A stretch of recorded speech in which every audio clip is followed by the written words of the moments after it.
Welcome बच्चे लोगों। Welcome. Economics के पिछले लेक्चर में हमने पढ़ा था ये जीडीपी वगैरह कुछ डेफिनेशंस पढ़ाने की कोशिश की थी मैंने आपको। यहाँ से फिर से शुरू करता हूँ। एक बच्चे का डाउट था कि मुझे ये पता नहीं चला कि रियल जीडीपी और नॉमिनल जीडीपी में क्या फर्क है।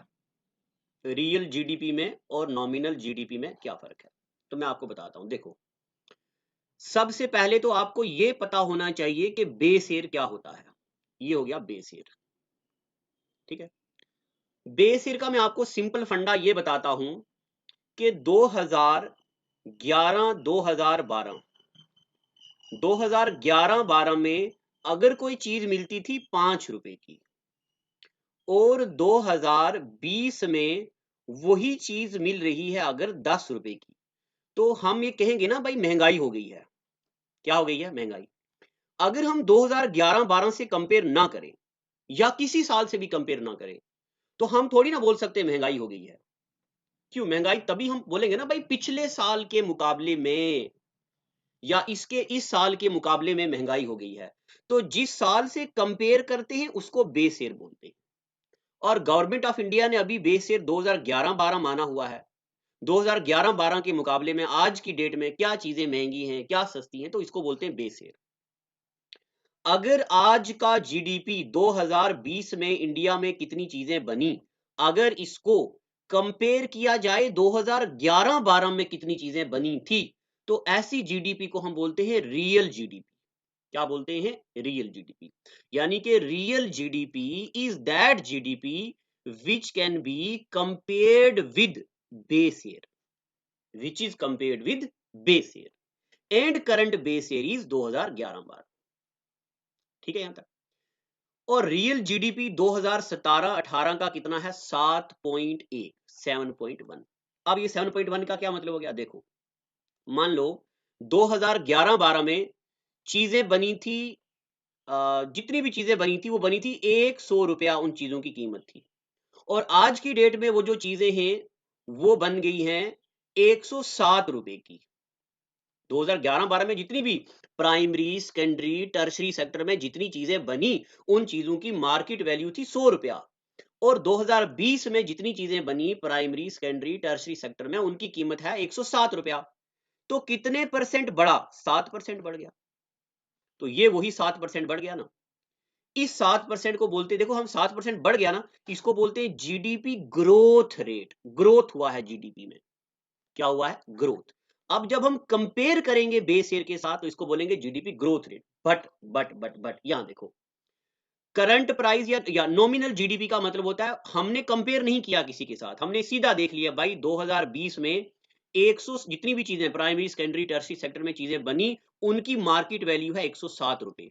कितनी? 107 रुपए। तो ये 107 रुपए अब परसेंटेज में नहीं है, सीधा 107 है। तो ऐसे को बोलते हैं नॉमिनल जीडीपी। यानी कि this nominal GDP is not compared with any base year, it has no base year. ये सिर्फ करंट ईयर का ऑनली है, सिर्फ मौजूदा साल का आउटपुट का रेवेन्यू कितना आएगा वो है। और ये जो नॉमिनल जीडीपी है ये परसेंटेज में नहीं मेजर की जाती, ये वैल्यूज में, यानी कि 2.848 ट्रिलियन में। आपने सुना होगा मोदी जी ने बोला था कि अगले 5 साल में हम 5 ट्रिलियन इकोनॉमी बनाएंगे, यानी कि हमारा जो जीडीपी होगा वो 5 ट्रिलियन का होगा। ये फर्क है नॉमिनल जीडीपी में और ये हो नॉमिनल जीडीपी हो गया ये पूरा, और रियल जीडीपी का मतलब हो गया कंपेयर करके। When GDP of current year is compared with base year, this is known as real GDP. And when GDP is not compared, किसी भी एक साल का जीडीपी निकाला उसको बोलते हैं नॉमिनल। ठीक।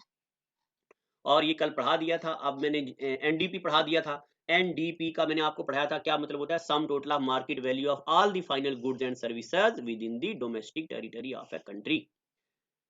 ठीक है। एनडीपीएमपी। और एनडीपीएमपी का मैंने आपको फुल फॉर्म बताई थी क्या होता है, या जीडीपी एंड ये, अच्छा जीडीपी बता दिया था, ग्रॉस डोमेस्टिक प्रोडक्ट। और एनडीपी का मतलब मैंने आपको बताया था नेट डोमेस्टिक प्रोडक्ट। और एक बार मैं हल्का सा फिर से रिवाइज करा दूं, ग्रॉस का मतलब होता टोटल, उसमें से डेप्रीसिएशन निकाला, पीछे हमारे पास बचता है नेट। और ये फार्मूला है, ग्रॉस डोमेस्टिक प्रोडक्ट में से डेप्रीसिएशन निकाला, पीछे बचता है नेट डोमेस्टिक प्रोडक्ट। ये फार्मूले याद रखने हैं, ये आते पेपर में। उसके बाद हम पढ़ते gross national product. Gross national product, sum total of market value of all the final goods and services produced with in domestic territory of a country and outside, यानी कि इंडिया में भी और इंडिया के बाहर भी जो बना उसको बोलते हैं national. That is including net factor income from abroad with. अच्छा देखो, मैं ये जो अंग्रेजी लिखी है इसका मैं फिलहाल मतलब बताता हूँ। ये हमारा पूरा इंडिया है, इंडिया में जितनी चीजें बनी बनी बनी बनी वो होगी हमारी ग्रॉस डोमेस्टिक प्रोडक्ट, ठीक है, हमारी डोमेस्टिक। और हमारा को बंदा यूएसए में है, हमारा बंदा चाइना में है, हमारा बंदा लंदन में है, हमारा बंदा इंग्लैंड में है। इन बंदू ने इनकम लाई, वो भी इंडिया की इनकम में कैलकुलेट की, उसको बोलते हैं हम ग्रॉस नेशनल प्रोडक्ट। एक बार मैं पढ़ के सुनाता हूं। अब sum total of market value of all the final, ये फाइनल है, all the final goods and services produced with in the domestic territory, यानी कि यहां पे भी एंड आउटसाइड, यहां से भी, including net factor income from abroad, यानी कि जो बाहर से बंदे आए, नेट फैक्टर यानी कि इनका अंदर और बाहर, जो बाहर लंदन वगैरह के बंदे इंडिया में काम कर रहे हैं उनका निकाल के जो हमारे पास टोटल पैसा बचता है उसको बोलते ग्रॉस नेशनल प्रोडक्ट। एक बार मैं फिर से बताता हूं। देखो, हमारे पास जीडीपी है 100 रुपया, हमारे कुछ बंदे हैं जो आउटसाइड काम करते, फॉरिन में काम करते, उन्होंने फॉरिन में कमाया 50 रुपया। अब फॉरिनर्स इंडिया में भी हैं और जो फॉरिनर इंडिया में हैं उन्होंने यहां कमाए 20 रुपए। अब हमारी जीएन, अगर हम जीडीपी की बात करें तो हमारी जीडीपी पता क्या है, ये 100 रुपया भी, ये भी और ये भी, ये पूरा हमारा जीडीपी है। बट अगर मैं बात करूं ग्रॉस नेशनल की, नेशनल का मतलब होता है ये 100 रुपया तो है ही है, उसके बाद ये जो फॉरिन का इंडिया में 50 रुपया आया ये तो है ही 150, मगर ये जो इंडियन ने, ये जो फॉरिनर्स ने इंडिया में कमाया 20 रुपए, इसको माइनस करना है। तो 50 में से 20 निकाले तो 30, अब हमारा 130 रुपया बन गया ग्रॉस नेशनल प्रोडक्ट। ये चीजें बहुत मुश्किल हैं, ये चीजें जब मैंने पढ़ी तो मुझे तो महीना महीना भर समझ नहीं आया। आप बच्चों को भी मैं मान ही नहीं सकता कि आपको एक ही बार पढ़ाने में समझ आ जाए, डाउट तो आएंगे। तो मैंने आपको ऑप्शन रखा है, जब कॉल करोगे मैं रिप्लाई करता हूं। तो ग्रॉस नेशनल का मतलब होता है जो फॉरिनर बंधु ने कमाया उसको माइनस करके, और एक ग्रॉस नेशनल, एक ग्रॉस डोमेस्टिक का मतलब है चाहे फॉरिनर कमाए चाहे इंडियन कमाए, मगर इंडियन की डोमेस्टिक बाउंड्री में। एक बार मैं फिर से पढ़ के बताता हूं। GNP, gross national product, gross का मतलब होता है total, sum total of market value of all the final goods and services produced with in domestic territory of a country and outside, that is including net factor income from abroad with in one financial year. अब मैं इसकी definition या इसका formula भी बताता हूं। But is जी, ये देखो जीडीपी हो गया ना, ये हो गया GDP plus net foreign income from abroad, इसको बोलते हैं ग्रॉस नेशनल इनकम, ठीक है ना। ये हो गया ना जीडीपी, मैंने आपको बताया जीडीपी प्लस जो बंदे इंडिया के फॉरिन में काम करते थे उनका भी इनकम आ गया, और इसको बोलते हैं जीडीपी। और एनएफआईए का मतलब होता है एक्सपोर्ट माइनस इंपोर्ट, मैंने कल बताया आपको। नेट, ये मैंने आपको बता दिया ना, जो हमने, हमारे बंदे ने बाहर कमाया वो, और जो बाहर वाले ने इंडिया में कमाया उसका प्लस और माइनस करके 50 में से 20 निकाले तो 30 रुपया आता। तो एनएफआईए का मतलब होता है जो इंडिया ने बाहर किया वो माइनस जो इंडिया ने बाहर से लिया वो। तो जीडीपी का, या GDP plus export minus import, इसको भी बोलते हैं ग्रॉस नेशनल प्रोडक्ट। ये दोनों फार्मूले याद रखना। अब मुझे पता है आपको समझ नहीं आएगा, एक बार इसको सोचना और मुझे फिर बताना, मैं आपको और बताऊंगा। अब आता है एनएनपी। इस एन का मतलब होता है नेट, इसका मतलब होता है नेशनल, इसका मतलब प्रोडक्ट, ये मार्केट प्राइस। अब नेट नेशनल प्रोडक्ट का क्या मतलब होता है, देखो इंडिया के, इंडिया में, ये इंडिया की बाउंड्री है, यहां पे एक साल में 100 रुपया कमाया। इंडिया के बंदे बाहर हैं उन्होंने 50 रुपया कमाया, बाहर के बंदे इंडिया हैं उन्होंने 20 रुपए कमाए। इंडिया का, इंडिया का जो अभी हमने पढ़ा, इंडिया का ये क्या है, ग्रॉस नेशनल प्रोडक्ट कितना है, देखो ग्रॉस नेशनल प्रोडक्ट कितना है, 100 रुपया इंडियंस ने इंडिया में कमाया, 50 रुपया जो इंडिया के लोग बाहर हैं उन्होंने कमाया, और 20 रुपए जो बाहर के लोग इंडिया में हैं उन्होंने कमाया। तो इंडिया का ग्रॉस नेशनल प्रोडक्ट हो गया 130, हो गया। अब इस 130 रुपए में, ये हो गया ग्रॉस नेशनल प्रोडक्ट, इस 130 रुपए में से ये इंडिया की इनकम हो गई। 30 रुपए इंडिया ने लिए थे इंटरनेशनल मॉनिटरी फंड से, लिए थे 30 रुपए उसको दे दिए। पीछे इंडिया के पास कितने बच गए, 100 रुपया। इस 100 रुपए से इंडिया ने 20 रुपए चाइना से उधार लिया था, दे दिए। पीछे कितना बच गया, 80 रुपया। इस 80 रुपए को बोलेंगे हम net national product at market price. Net national, net का मतलब होता है हमारे पास कितना बचा हुआ है, ग्रास का मतलब हो गया कितना आया है, नेट का मतलब हो गया कितना बचा हुआ है। प्यारे बच्चों इससे और बारीकी में नहीं जा सकता हूं मैं, अब इसको सोचो और फिर मुझे फोन करना। नेट का मतलब होता है कितना बचा हुआ है, ग्रास का मतलब होता है कितना आया था टोटल। अब मैं इसको डेफिनेशन पढ़ के बताता हूँ। Net national product at market price, sum total of market value of all the final goods and services produced with in a country and outside, excluding depreciation. देखो एक्सक्लूडिंग डेप्रीसिएशन मैंने क्या बोला, जिन जिन का उधार देना था वो दे दिया, 130 में यहाँ 130 हो गए, यहाँ 20 रुपए उनके निकाल दिए, ये 20 रुपए निकाल दिए। और उसके बाद और क्या, 100 रुपए आया था चाइना के, 20 रुपए दे दिए, डेप्रिसिएशन निकाल दिया, ये डेप्रिसिएशन भी निकाल दिया, ये डेप्रिसिएशन भी निकाल दिया, पीछे 80 बचे, इसको बोलते हैं with in a period of one financial, इसको बोलते हैं नेट नेशनल प्रोडक्ट। अब इसके फार्मूले क्या क्या है देखो, इसका formula NDP net domestic product plus national plus net foreign income from abroad equal to net national product. ठीक है ना, नेट डोमेस्टिक प्रोडक्ट का मतलब होता है जिसको देना था वो दे दिया, ग्रॉस से डेप्रिसिएशन निकाल दिया। अब देखो ये बड़ा डिफिकल्ट है समझना इसको, ग्रॉस से डेप्रिसिएशन निकाल दिया तो आ गया नेट, टोटल फॉरेन इनकम से जिसको देना था दे दिया, पीछे बच गया नेट, और ये आ गया net national product at market price. ठीक है, या ऐसे भी याद रख सकते हैं आप, ग्रास डोमेस्टिक प्रोडक्ट में net foreign income from abroad को ऐड किया और जिसको देना था वो दे दिया, डेप्रिसिएशन निकाल दिया, इसको बोलते हैं net national product at market price. या ग्रास नेशनल प्रोडक्ट में से पूरा डेप्रिसिएशन निकाल दिया, इसको भी बोलते हैं नेट नेशनल प्रोडक्ट। बस इतना याद रखो, या ऐसे भी याद रख सकते आप, ग्रास नेशनल प्रोडक्ट इंडिया के पास जितना भी आया उसमें से जो हमने बाहर से एक्सपोर्ट किया वो भी ऐड करो, जो इंपोर्ट किया जो हमने बाहर दिया वो भी ऐड करो क्योंकि उसका पैसा इंडिया के पास आएगा, और जो हमने इंपोर्ट किया उसकी वैल्यू निकाल दो, जिसको देना था उधार दे दिया, जो पीछे बचा उसको बोलते हैं नेट नेशनल प्रोडक्ट। ठीक है, तो अब हमने क्या पढ़ा, NNP eight market price. NNP का क्या मतलब पढ़ा हमने, एनएनपी एट मार्केट प्राइस, ये पढ़ा, ये बहुत डिफिकल्ट है, इसको एक बार सोचना। अब मैं आपको एक बात बताऊं, जिस तरह हमने वो ऊपर वाली सारी चीजें पढ़ी उसी तरह ये भी है, grass domestic product, net domestic product, grass ये वाला जीएनपी, और ये हो गया एनएनपी नेट नेशनल प्रोडक्ट।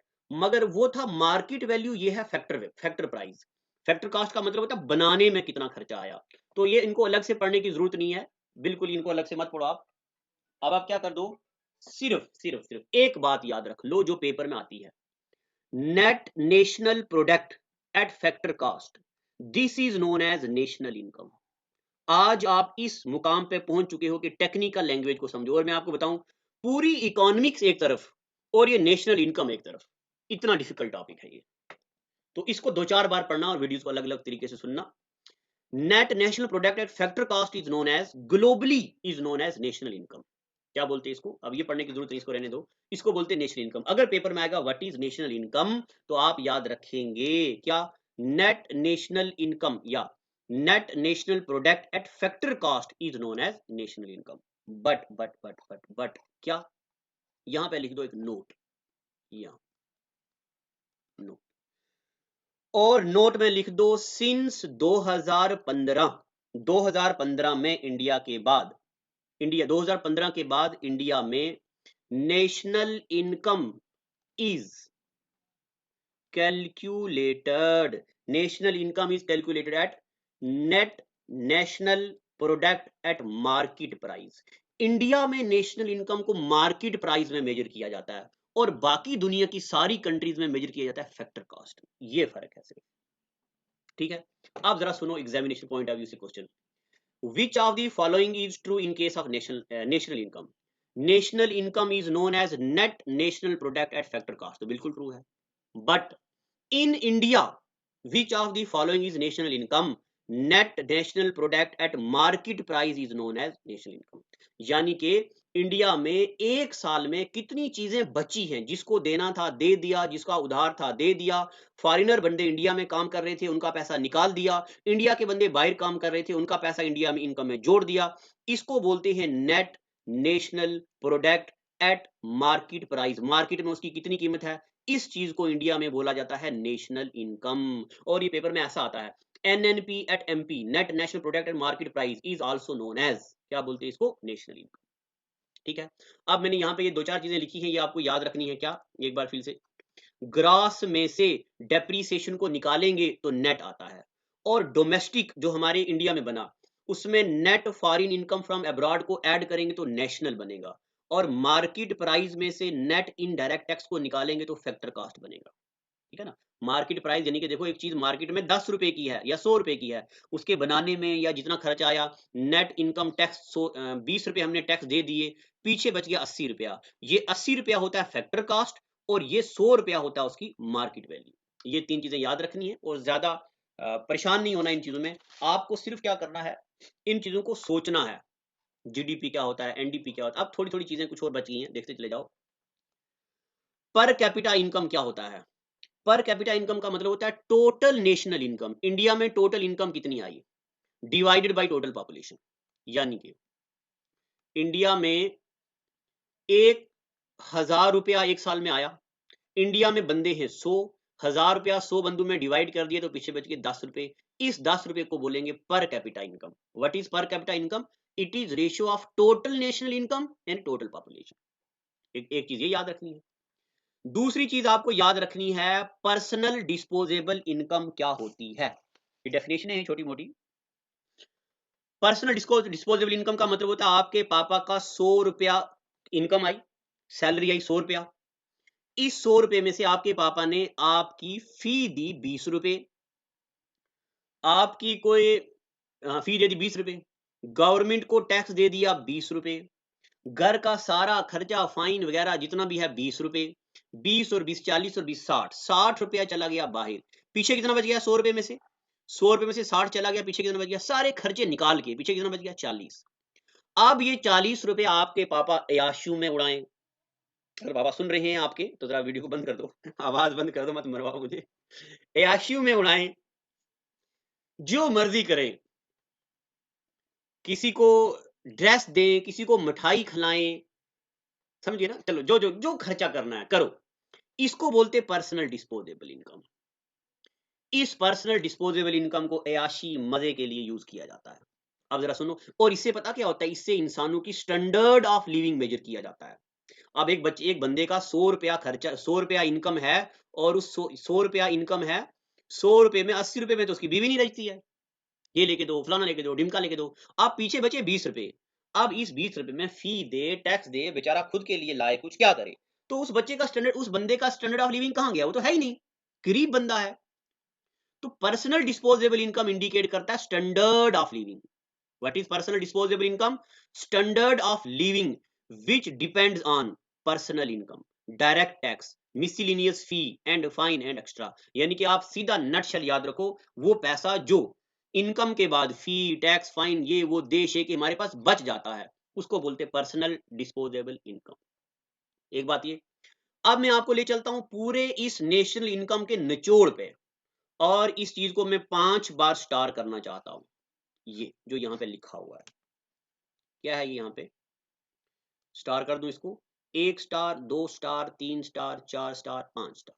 ये पेपर में आता है कि which of the following is calculated in national income and which of the following is not calculated in income. देखो, पहला point number 1, income earned from buying and selling of second hand product. आपने AC लिया पुराना और बेचा। यानी कि देखो, एक बंदा ये ए है और एक बंदा ये बी है। ए ने बी को पुराना एसी बेचा, और बी के पास क्या आ गया? पैसा आ गया। क्या इस बी का पैसा नेशनल इनकम में कैलकुलेट किया जाएगा? तो नहीं नहीं नहीं नहीं। Income earn from buying and selling of second hand good is not included in, अच्छा ऊपर तो लिख दिया फैक्टर नॉट इंक्लूडेड, देख लो, factors not included in national income, ये नेशनल इनकम में नहीं होगा।